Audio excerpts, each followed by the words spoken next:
Eso no generaría ningún inconveniente siempre y cuando pensemos el sistema de tratamiento eh, de forma aledaña al arroyo, ¿no? No en el cauce del arroyo.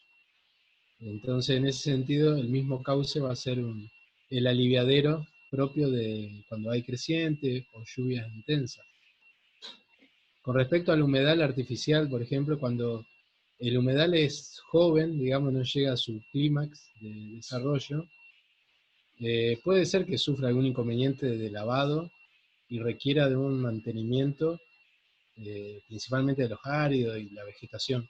Pero una vez que está enraizado, y esto lo digo por experiencia con lo que pude desarrollar de humedales artificiales, no se mueve. No se pierde árido, a lo sumo es muy poco, y la verdad que se mantiene muy bien, siempre y cuando esté enraizado, y esto estoy hablando de aproximadamente un año de maduración de ese humedal. Eh, Así que esas dos preguntas estarían respondidas. Había una pregunta con respecto al uso de agua del arroyo para riego. Para riego, sí. Mirá, he generado un proyecto, también con los docentes de la facultad, para un barrio de Chajarí en el que planteábamos el reuso de agua para riego. Y ahí utilizamos una normativa que no hay a nivel nacional, no hay una normativa. Mendoza solamente tiene normativa sobre el reuso de agua para riego proveniente de fuentes líquidos, ¿no? De fuentes cloacales, perdón. Y la EPA tiene también normativa en Estados Unidos sobre este tipo de líquidos para riego. En Europa también hay, en Israel en particular, también en Asia, también hay normativa. De hecho, allí se utiliza el agua de las plantas de tratamiento de líquidos locales para riego. Ahora, en esto hay que ser cuidadoso en lo que es la carga contaminante de coliformes, ¿sí? Principalmente coliformes. Y coliforme me refiero a Escherichia coli, por ejemplo. Son bacterias bastante perjudiciales para la salud. Hay que garantizar la, la, la menor presencia posible de esas colonias de bacterias en esa agua que se va a utilizar para riego. Lo que he visto que se han utilizado, y que nosotros habíamos propuesto en esta planificación de un barrio, era la instalación de un clorinador al final con una dosificación mínima que permita la desinfección de lo último que queda de remanente de colonia de bacterias. Pero sí, es totalmente posible, hay muchísima experiencia con eso. El recaudo tiene que estar en esa cuestión sanitaria de cero colonia de coliforme en esa agua que se va a utilizar para riego, ¿sí? Salvo que se La- use para forestal, ¿no? Salvo que se usa, eso hay experiencia, el INTA tiene experiencia en eucalipto, en silvicultura, lo que era el riesgo de eucalipto con este tipo de líquidos, sí, sí, sí. Que digamos son plantas que no hay un consumo de por medio, no hay tránsito de persona tampoco en esos bosques de eucalipto, con lo cual sí se permite. Pero sería eso, más que nada la cuestión de desinfección ante la posibilidad de propagar algún tipo de bacterias. Después tengo otra grupo de barrio, Las Mandarinas, que también tiene una serie de preguntas. No sé si quieren ver algo de eso en particular. Si podés un poco barrerlas, porque la diferencia de los dos grupos es que en las mandarinas hay desagües cloacales, ¿no? Hay conexión a cloacas. Sí. Bueno, yo creo que son preguntas del trabajo práctico en sí, ¿no? ¿Poseen conocimiento actual del estado de la cañada? Bueno, yo le decía que hay muchas variables, indicadores que tienen que formar para caracterizar el lugar. Estudios previos, es posible, como no lo sé. Puede ser que de la Facultad de Ciencias de la Salud haya prácticas en terreno, oficina que haya involucrado algún estudio dentro de lo que es la cuenca del Fapu. De hecho, A digamos, los estudios, ¿se pueden acceder a los estudios de ahí de la carrera de salud ambiental? Sí, pero en este momento, al no tener la cuestión presencial, a la biblioteca no se puede acceder. No, pero para Es otros lo único. años sí, están publicados, se puede acceder. Todavía la Facultad acá de Ciencia de la Salud no tiene el repositorio digital cerrado.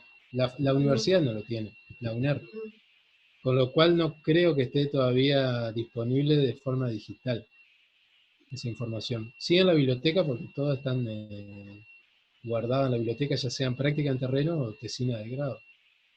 Buenísimo. Sí, Biblioteca pueden ir a ver si hay ujú, trabajos para otra vez. exactamente. Eh, Establecer cuáles son las causas principales de contaminación, eso es observación. Eso también conlleva análisis de agua, principalmente bacteriológico. Problema social, bueno, es un relevamiento de la zona en general, un relevamiento ambiental para establecer cuestiones sociales, de salud, socioeconómicos. Detectar cuáles son los pros y contras del entubamiento. Bueno, hoy justo les mencioné una serie de factores negativos. Los principales que yo observo es el aumento de la velocidad del líquido y la concentración del contaminante en el punto final. Una gran diferencia con lo que sería un cauce natural, que el mismo cauce va frenando ese líquido, va filtrando, va percolando. La concentración de olores, el aumento de la temperatura y bueno, la generación de un ecosistema que es eh, muy positivo para el desarrollo, por ejemplo, de roedores. ¿Sí? Esas son cuestiones. También hay cuestiones de seguridad vial que también son convenientes tenerlo en cuenta porque hay bocas de tormenta que conducen a un entubado, y acá hay varias, que son realmente peligrosas cuando hay mucha lluvia y se concentra agua y no se ve la boca de tormenta. Eh, los que son de acá de Concepción, Uruguay, pueden ubicarse en lo que es la esquina, en el encuentro del Díaz Vélez y el Boulevard Irigoyen, donde hay una boca de tormenta frente a la Aitana, del Salón de Aitana, que debe tener unos 25 a 30 centímetros, si no más, de abertura de esa boca de tormenta, que no tiene ningún tipo de protección, con lo cual un niño, un animal, tranquilamente puede pasar por allí.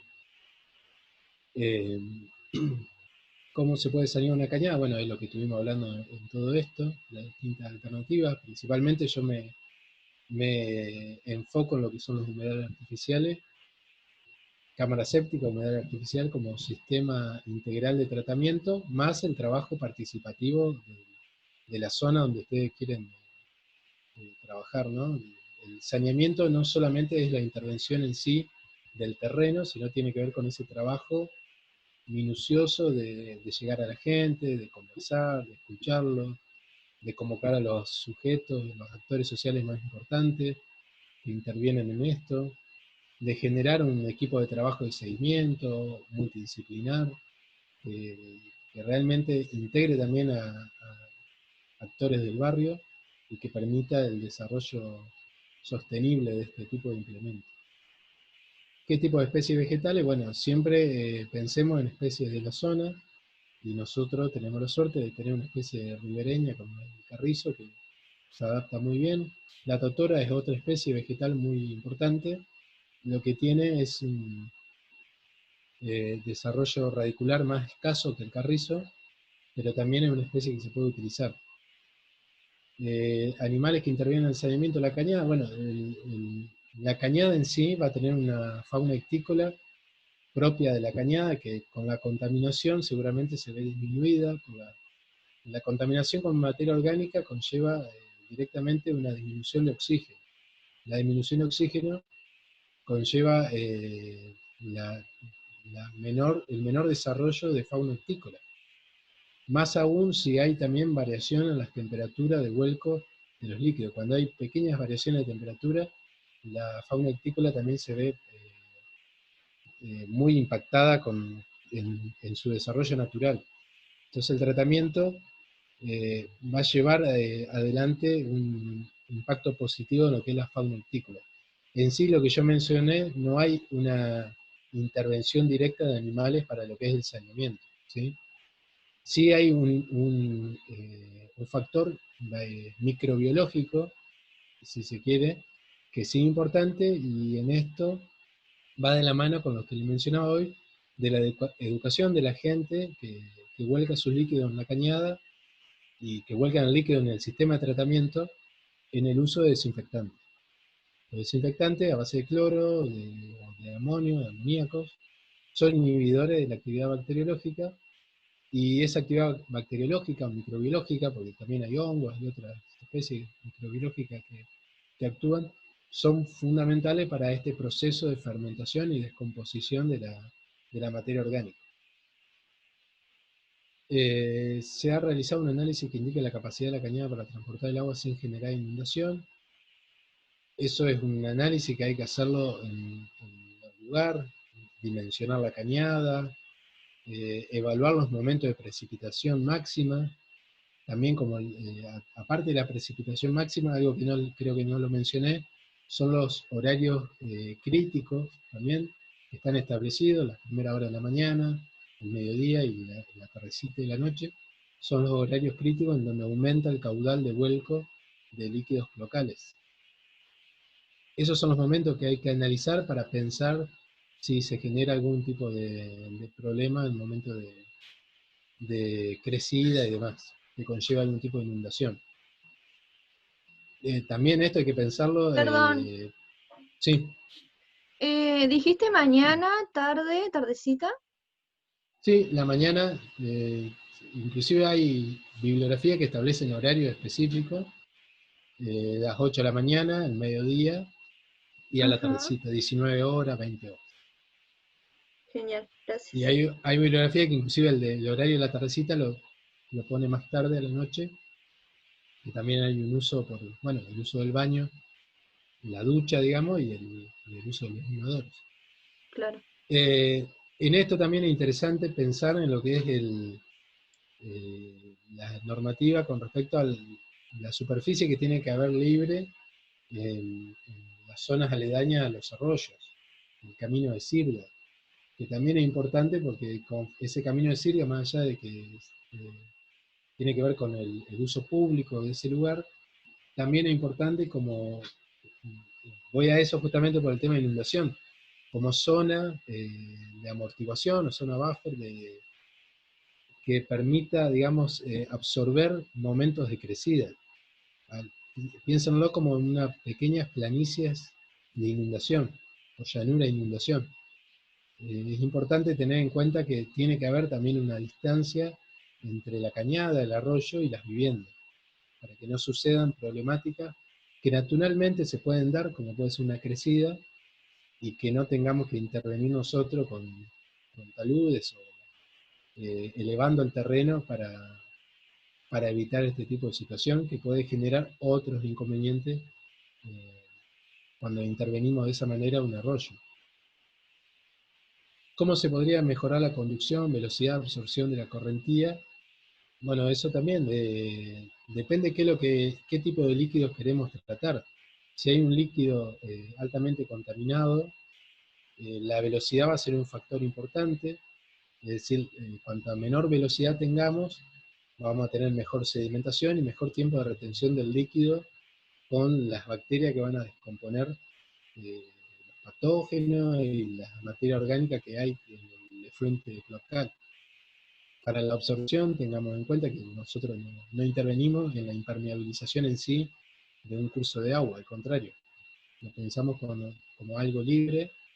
Lo que es la conducción, bueno, esto tiene que ver con la instalación de redes, tiene que ver con las pendientes, eh, no mucho más que eso. Construir ese perfil de la cuenca que permita siempre trabajar con las pendientes y la gravedad, sin intervención de bombas para hacer rebombeos y demás que conlleva el uso de energía eléctrica. Acá habla del riego, bueno, eso ya mencionamos, el uso de riego se puede utilizar teniendo en cuenta principalmente la cuestión sanitaria con respecto a la calidad del agua, ¿sí? La calidad bacteriológica del agua y la carga de patógenos, de coliformes. cuántas colonias va a tener, va a ser fundamental para implementar algún sistema de desinfección que permita utilizar de manera tranquila el riego y pensar, bueno, como decía Graciela, también cuál va a ser el destino de ese riego. No es lo mismo regar una huerta que regar plantas ornamentales o un bosque de eucalipto, ¿sí? Y tal vez pensar si es necesario el riego o es importante que ese líquido sea volcado en el agua para mantener, digamos, con caudal, principalmente lo que es la cañada. Y bueno, reservorios, bueno, eso, hay muchas formas de retener el agua para luego utilizarlo para el riego. Por lo general se usan como sistema de cisterna, de acopio de esa agua, para ahí sí rebombear, porque piensen ustedes que van a estar en la etapa final del tratamiento, y lo más probable es que estén en la parte más baja del terreno, y más cerca del arroyo, con lo cual sí o sí van a necesitar un sistema de rebombeo de ese líquido para el riego. Y si se desea recolectar el agua de lluvia, De agua de lluvia. sí, bueno, eso se pueden utilizar también los cisternas, como tienen en zonas, no sé, como Formosa, Chaco, que tienen las canaletas y los cisternas que recolectan el agua de lluvia.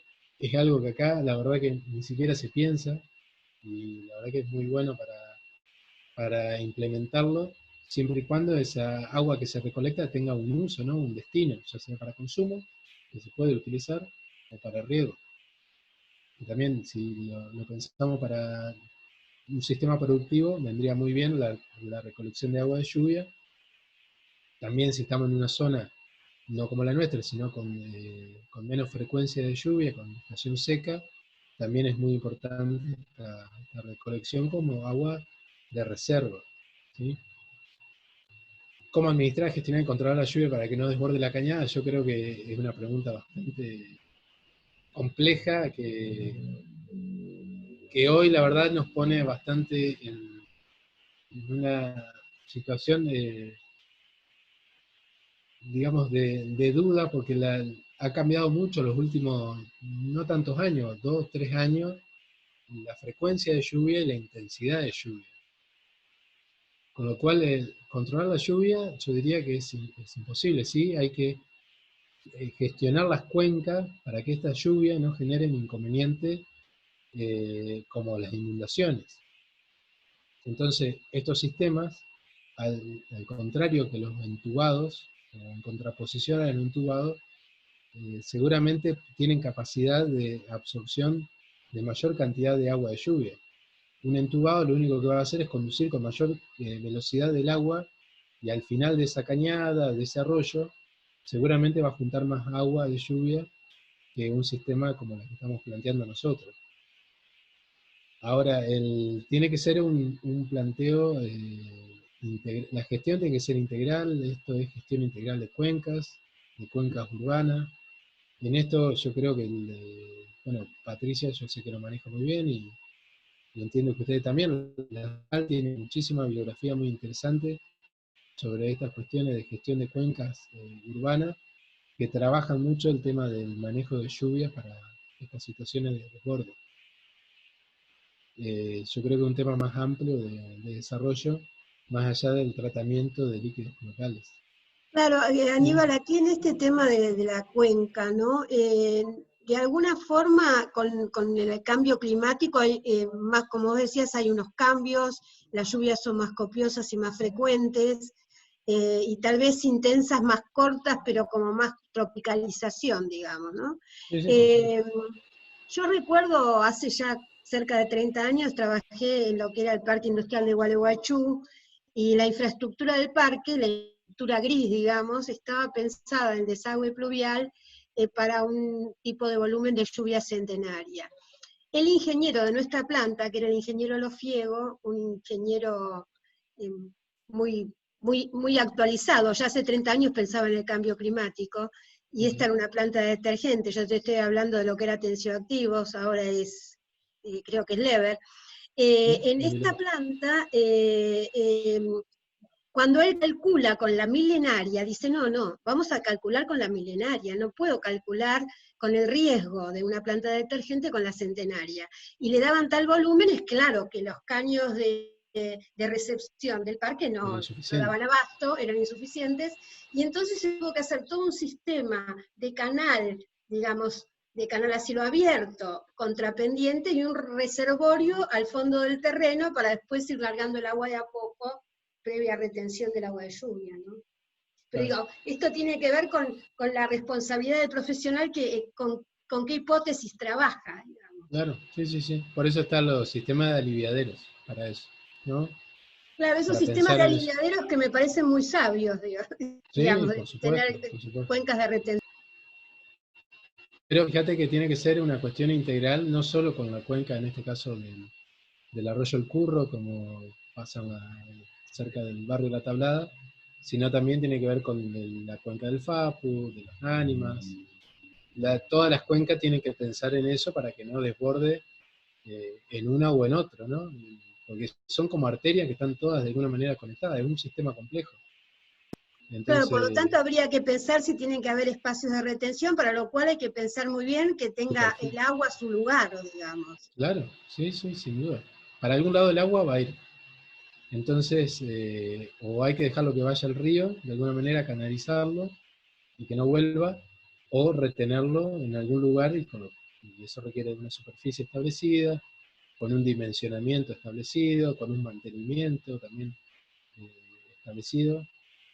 Así que bueno, sí, eh, se puede pensar, pero hay que hacerlo con mucha responsabilidad, como decía Graciela, y teniendo en cuenta la situación particular que estamos viviendo, con los cambios drásticos que estamos teniendo en las distintas estaciones, con la frecuencia de lluvia y el caudal de lluvia que estamos recibiendo, ¿sí? Y yo digo siempre que los chicos acá en la universidad no solo estudiamos en donde estamos estudiando, donde está la facultad ubicada. Nosotros podemos ir a desarrollar nuestro ámbito profesional en Buenos Aires, en Chaco, en el exterior, en cualquier lado. Todas estas situaciones son distintas, con lo cual hay que tener muy en claro las características particulares de cada situación, de cada lugar. Fíjense, en el dato solamente de la dotación, el uso de agua seguramente en Cava debe ser por 5 el uso que damos nosotros en Concepción, Uruguay. Entonces, y debe ser menos en Chaco y así sucesivamente.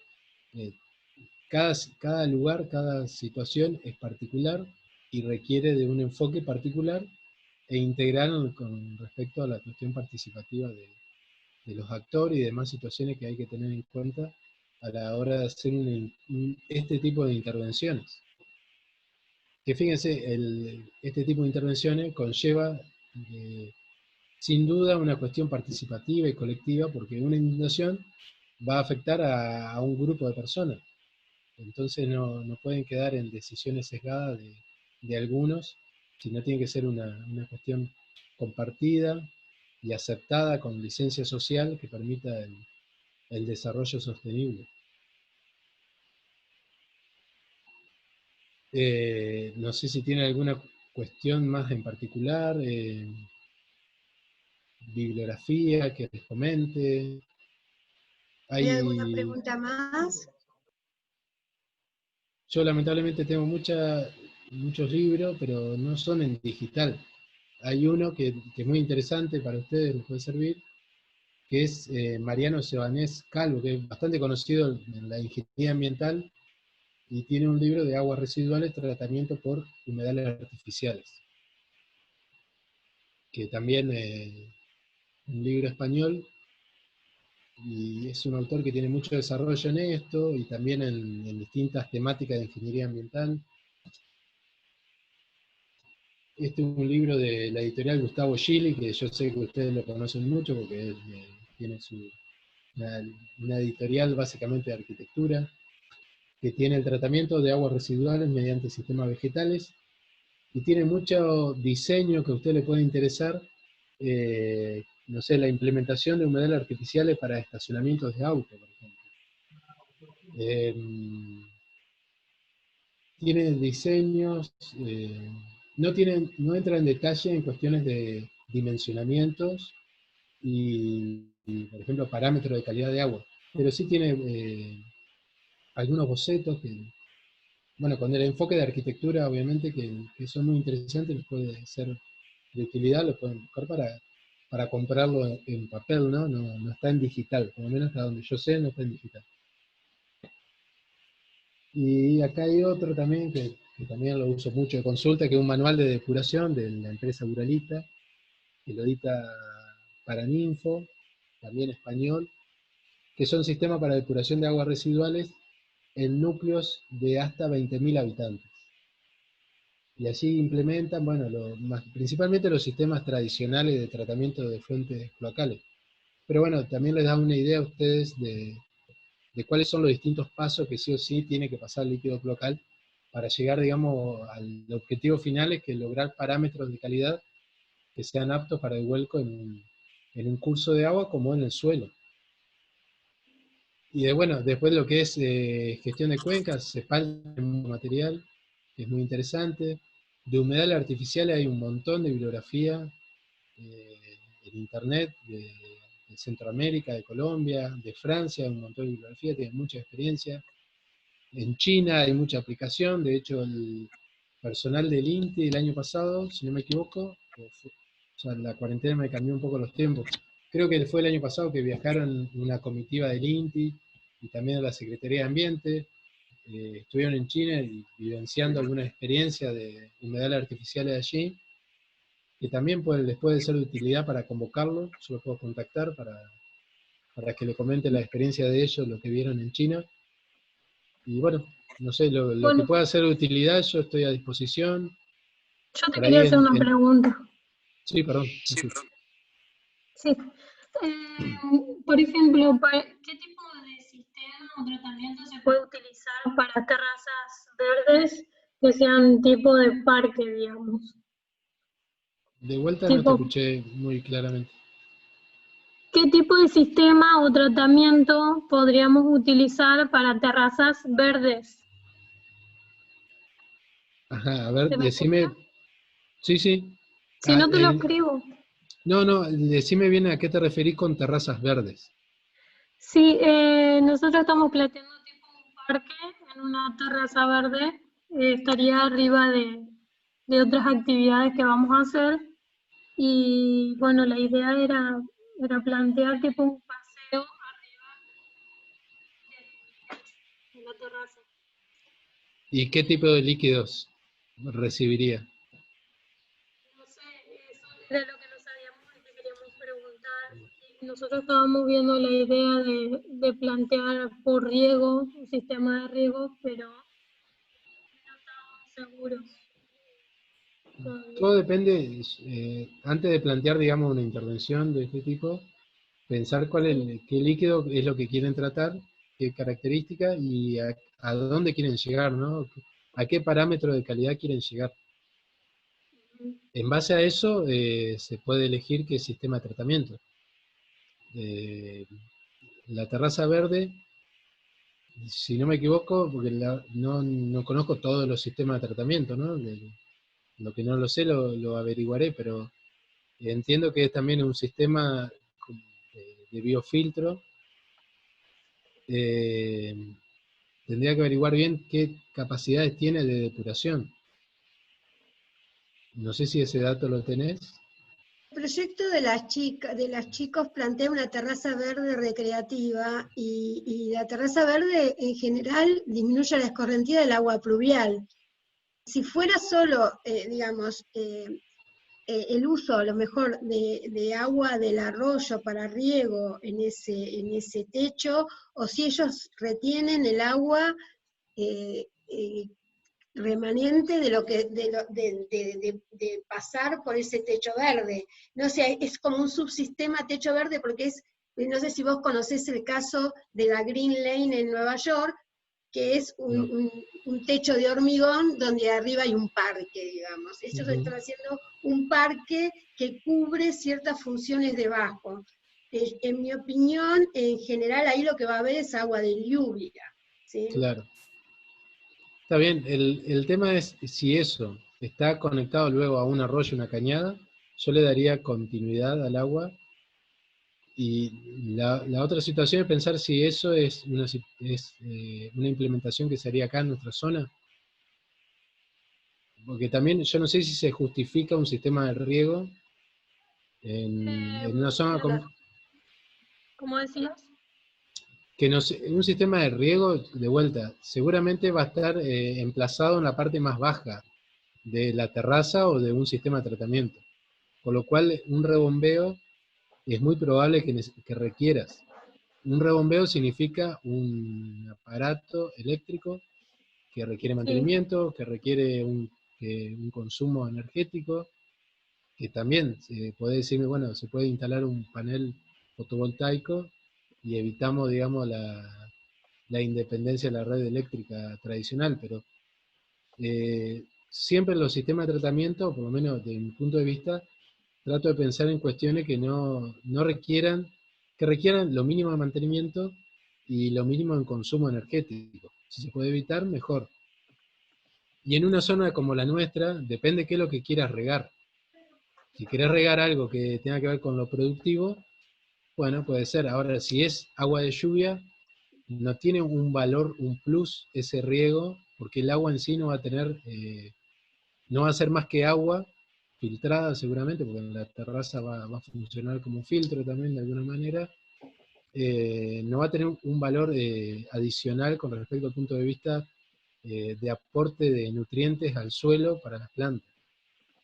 Si es para riego Claro. ornamental, va a ser la misma situación. Ahora, si esto vos me lo planteás para una zona con estación seca, sí, te voy a decir, reutilicemos el agua para el riego, seguramente. La podemos contener y a su vez de contenerla, utilizarla para el riego. En nuestra zona, yo la verdad que no justificaría una reutilización para esa situación en particular de terrazas verdes. Bueno, bien, Es una opinión, obviamente, ¿no? No quiere decir que sea la única ni la válida. sí, claro. sí. Ahí tienen que evaluar, bueno, cantidad de lluvia, cuánta agua es posible que retenga, eh, y en qué zona se va a implementar. ¿Sí? Si hay un destinatario final para el riego, que valga la pena pensar en un sistema de riego, ¿no? Bueno, ¿Alguna otra pregunta?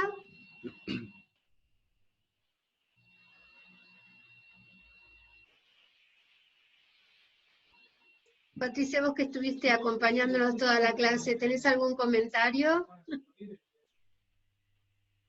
Hola, Gracias, buenas pregunta. tardes. Primero ¿Cómo andás, Pat? agradecerle buenas tardes, a Patricia. Aníbal su claridad, eh, impecable tu exposición, un placer, Aníbal. ¿Cómo estás, Eh, Patri? Contestando tal vez algunas y algo que es más específico mío, creo que la última pregunta, no sé si entendí bien porque justo me levanté a buscar el cargador del celular, creo que hablabas de las especies vegetales, ¿puede ser? ¿Algo así? Si entendí mal, yo de tu terraza verde, no No sé, mencioné nada. la última pregunta. Creo que sí, que Aiza también habló de las especies a poner en la terraza verde, sí. Claro, bueno, lo que siempre repito es que siempre elegir especies nativas me va a garantizar o me va por lo menos permitir de que el consumo de agua sea menor o la necesidad y ajustado a los regímenes de lluvia de la zona, ¿no es cierto? Entonces tal vez el riego o el rebombeo sería menos necesario, porque bueno, están acostumbradas a las épocas de sequía o de lluvias, aunque ahora no es tan frecuente, pero de todas maneras siempre algo nativo va a soportar más esas épocas de lluvia y de sequía que algo exótico. Entonces, bueno, siempre lo Sí, nativo sí. va a dar ese plus. No sé si esa Obvio. era, apuntaba a eso la pregunta. Tanto especies como para la cobertura verde, y si es un área recreativa, lo que serían herbáceas, arbóreas, bueno, siempre elegir lo que son las especies nativas. A veces no podemos tener solo especies nativas porque a veces si jugamos un poco en el paisajismo con los colores y las floraciones, tenemos también que recurrir a especies exóticas, pero dentro de lo posible, elegir lo nativo. una pregunta, Patricia. Digamos, el equipo de Romina, de IAISA, ¿te podrían preguntar sobre el particular de especies recomendables? Sí, por supuesto, que se pueden comunicar conmigo personalmente, no hay ningún problema, con mi mail, o una charla de Zoom entre nosotras, videollamada, si es tal vez más un ida y vuelta, no hay ningún problema. Muchísimas gracias. No, por favor. Poquitos minutos, Aníbal, la verdad que estamos, como decía Patricia, una claridad y realmente invalorable tu colaboración para abordar un tema tan importante. Así que, bueno, me gustaría que digan algo el resto del equipo y muchas gracias. Aníbal, muchas gracias por los aportes, creo que han sido muy valiosos. Me parece que quizá queda para otra oportunidad, pero no quiero dejar de resaltar lo que vos dijiste respecto de dos cuestiones que me parece que son centrales a la hora de pensar, en todo caso, en términos más amplios, ¿no? Esta cuestión de dar estos debates, y vos planteaste dos cosas. Debemos tratar con realismo a nuestros arroyos como lo que son en muchos casos, como prácticamente cloacas a cielo abierto, o no.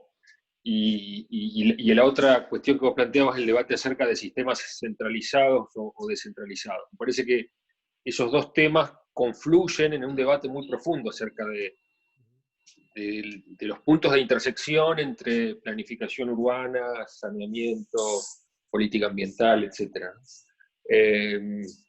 Exceden quizá la escala de la intervención puntual a nivel de proyecto urbano en la que estamos trabajando, pero un urbanista, un planificador urbano tiene que tener en cuenta estos puntos que vos mencionaste y me parecen útiles como aportes al debate. ¿Se escuchó? Sí, perfecto. Totalmente de acuerdo. Sí, buenísimo. Bueno, muchas gracias. Así que muchas gracias, Aníbal. Bueno, no, por favor, a disposición para lo que deseen. Aníbal, ¿cómo te sentiste en esta experiencia? Muy cómodo, siempre ¿Sí? agradecido porque aparte son temas que me gustan y me apasionan, así que quedo disponible para lo que Bueno, deseen. chicos, por Trabajar ahí sobre esto. le podemos dar el mail para que te consulten, Sí, por supuesto, por supuesto. porque la WhatsApp semana también que no hay viene ningún tienen problema. preentrega, así que por ahí tienen dudas y te puedan consultar. Sí. Por favor, que no tengan miedo, que me consulten sin problema. Bueno, muchísimas gracias. No, a ustedes, a ustedes. Gracias. Muy Gracias. valioso. Gracias a ustedes.